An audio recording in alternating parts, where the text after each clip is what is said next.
Hi மக்களே, இன்னைக்கு பார்த்தீங்கன்னா நம்ம மறுபடியும் வாலிநோக்கம் கடலுக்கு வந்திருக்கோம். எதுக்குன்னு பார்த்தீங்கன்னா கரவை இழுத்துக்கிட்டு இருக்காங்க.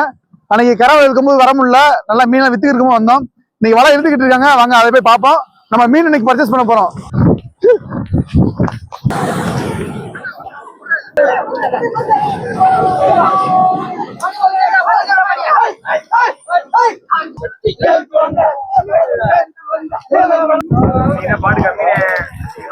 இல்லையோ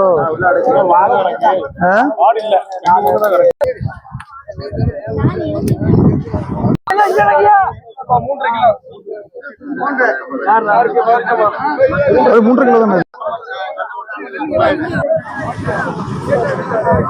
கேளுங்க. மீன் இருக்கு 40 சூடா இருக்கு, 3 கிலோ கரமணி இருக்கு, 250 ரூபாய்க்கு வாங்குறதுக்கு 3 தரம் அனுப்பா. இல்ல நம்மளுக்கு இன்னைக்கு வாங்கல, இன்னொரு ஆளுக்கு வாங்கி கொடுக்க போறோம். அவங்க பட்ஜெட் 500 கொடுத்துருக்காப்ல, அதுக்குள்ள வாங்கணும். அதனால வெயிட் பண்ணுவோம். தம்பி ஒரு டவுட் கேட்போம். தம்பி, இப்ப இந்த கடல்ல வந்து மீன் பிடிக்கிறாங்கல்ல, இப்படி கராவல போடுறாங்கல்ல, இது வந்து ஊர்ல குத்தகை எதுவும் எடுக்கணுமா?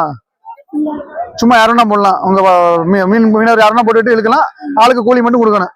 கவர்மெண்ட்டுக்கு எந்த காசு கட்ட தேவையில்ல.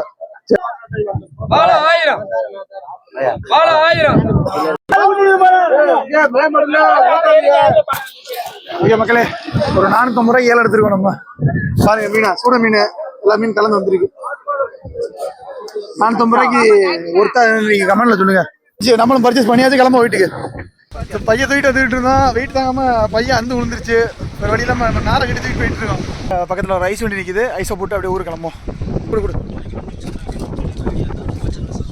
அவ்வளவு கட்டுப்படி ஆனடா, விலைவாசி கூடனா வேண்டியோ சைஸை கம்மி பண்ணிக்கோ.